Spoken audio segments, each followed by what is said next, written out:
InspyraTales.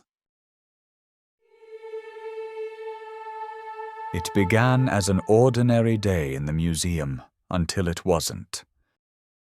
The museum buzzed with the chatter of school kids sketching sculptures, teasing each other, and filling the grand halls with restless energy.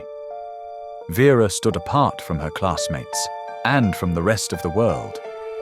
While they eagerly discussed colleges and future careers, she felt out of place, trapped in a future her parents had already mapped out for her. Her teacher approached, checking on her work. "Vera, remember to focus. Capture the essence of the sculpture, if you want to get into art school," Vera muttered.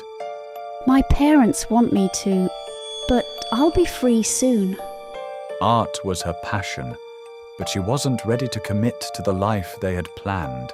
She wanted to discover who she truly was.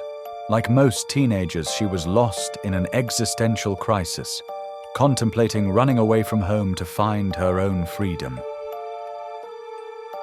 Drifting through the noise like a shadow, Vera found herself in a quiet gallery lined with ancient sculptures. One statue in particular drew her in. The slave. His marble body was strained, chains carved deep into his wrists. Vera stepped closer. You're trapped too, aren't you? Bound in chains, like me. Want to know a secret? She whispered, like a confession to a friend. I've decided I'm not going back, not to the life they chose for me. Something in his eyes made her feel understood. With a sigh, she slumped onto the cold marble, her thoughts a tangled mess, her eyelids growing heavy with emotional weight. Sleep overtook her. When Vera woke, the museum was eerily silent. The once lively galleries were empty, swallowed by darkness. A strange sense of unease settled over her. She stood up slowly. Something was wrong. The pedestals were empty. A faint whisper echoed through the halls. Heart pounding, she followed the sound until she found a half-open door. Stepping inside, she froze in shock. The statues had come to life. Zeus's voice boomed with deep, ancient authority. "We must find the stone ourselves, or we'll be trapped for another 100 years. The slave, desperation in his tone, asked. But how? We need a human. The angel, visibly restless, urged. We don't have time. We must hurry. Vera froze, her heart pounding in her chest. She screamed. The statues were startled by her cry. In shock, they began murmuring among themselves. "Is that a human? Yes, she can help us." Panicked, Vera bolted down the dark corridors as the statues pursued her. She stumbled, and Zeus caught her as she hit the ground. His marble grip was unnervingly real. Zeus suddenly pleaded, "Please, save us, human." Vera was shaking. Your sculptures. You can't be real. The slave's voice was thick with resentment. We are more than stone. We have souls. The goddess spoke softly.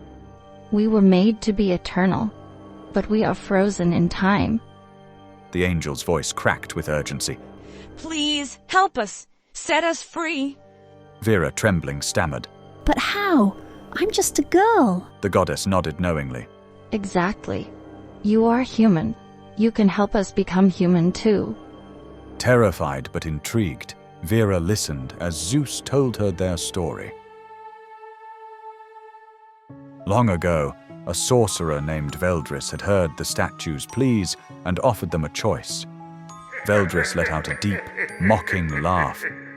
You wish to be free? Free like humans? You think mortality is freedom? You are gods, immortal. Why would you choose to live as mortals? Zeus stood tall, his voice resolute. We want to feel life as humans do, to be free like them. The statues all agreed. Veldris shrugged. Very well, if that is your wish. But remember this, I can only make you human. Your freedom is something you must find for yourselves. With that, he cast a spell, binding their fate to a blue diamond hidden within the museum. Once every 100 years, they could awaken, but only a human could activate the spell before dawn. Still afraid, Vera had no choice but to help. The statues searched the museum desperately, adorning themselves with jewels, hoping for a miracle. Watching them, Vera's fear softened into sympathy. She turned to Athena, who wore a diamond necklace. Athena, you are victory itself. Why become human? Athena holding a necklace on her neck. I want to feel victory, not just symbolize it. Vera still trying hard to convince. You've inspired more than any human ever could. Athena smiled thoughtfully. Zeus held an ancient sword decorated with diamonds, attempting a ritual, but nothing happened. Vera watched him in awe. You're Zeus, worshipped for centuries. Why become ordinary? Zeus was swaying the sword. To walk among them, feel wind, taste rain. Vera frowned. Humans have taxes, alarms, rules. They have responsibilities, limitations. Freedom isn't what you think. Zeus stroked his beard. Interesting perspective, little mortal. She turned to the slave. You are the fight for freedom itself. Why give that up? The slave, looking at his chained hands. Because I am chained forever. I want to feel free. Vera tried to explain. Humans have invisible chains, expectations, obligations.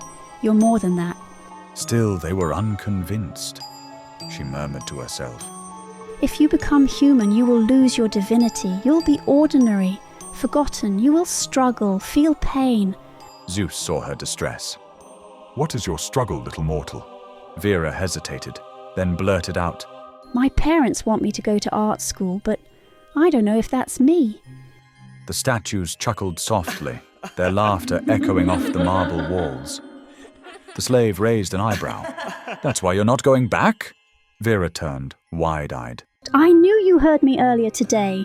She looked down, her voice dropping. I don't even know who I am yet, but I'm going to escape and find my own freedom. Zeus gave her a wise look. That's what being human is. Discovering yourself, again and again, as you walk an uncertain path. You don't escape life. You dive into it, human.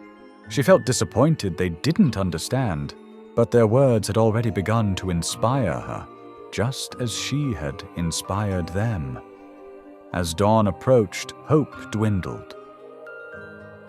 As Vera walked aimlessly through the gallery, she noticed a painting. A girl holding a blue diamond. Next to it, a parchment bore Veldris's signature. Vera shouted out, I found it! The statues turned to her. Zeus frowned, puzzled. But it's just a painting. Vera squinted at the text. In lapide vinc, vinciti, libertatem cupicmus. The angel corrected her.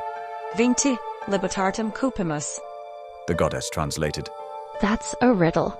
Bound in stone, we yearn to be free. Should we step beyond or stay? If we remain, what are we? Vera finally read the inscription correctly. In lapide vincti, libertatem cupimus, transgredi debeamus an manere, si manemus, quid sumus. As she finished, the air shifted. A portal shimmered open. The statues stared, stunned. Vera's voice rang with excitement. That's it! A portal! But the statues stepped back, exchanging uneasy glances. A shadow of doubt fell over them. The slave's voice wavered. What if it's just another prison? Winged Victory whispered. Where does it lead? To the past? A new life? Or to oblivion? Venus murmured, almost to herself. What if we become ordinary, just lost souls? As the statues hesitated before the portal, Vera suddenly solved the riddle. Vera's eyes widened. That must be the riddle's meaning. Freedom isn't beyond the portal. It's in embracing who you are. You're gods, angels, symbols of strength and wisdom. Becoming human won't set you free. Remembering your truth will. A hush fell over the statues. For centuries they had longed for this moment. Yet now, at the threshold of change, uncertainty gripped them. The slave's gaze shimmered with newfound clarity. We are part of history. We are eternal. The realization struck the statues. Their freedom was not in becoming human. It was in embracing their eternal forms, inspiring humans as they always had. Vera looked at them, beings who had spent centuries longing for something they already possessed. And in their longing, she saw her own. Something clicked inside her. For so long, she had seen her future as a cage. Now she understood. Freedom wasn't about running away, but daring to step forward, uncertain, and changing along the way. She pointed at the open portal. So now what? The statues had already chosen. Their place was here, in history, in eternity. And for the first time in centuries, they were content in their eternal forms. At dawn, as light filled the museum, the spell lifted, and the statues returned to their stone forms, silent, still, eternal. The museum's guardian opened the gallery door to find everything just as it had been, except the security cameras were turned around, and scattered across the floor were sheets of hastily drawn sketches, group selfies of the statues striking playful poses together. At the bottom of one, it read, "We are who we are, for eternity." Vera stood at the gallery, glancing back at the sculptures. As she turned to leave, Zeus winked. She smiled and stepped through the museum's door, shimmering like a portal into her own unknown future. Not to escape, but to dive in.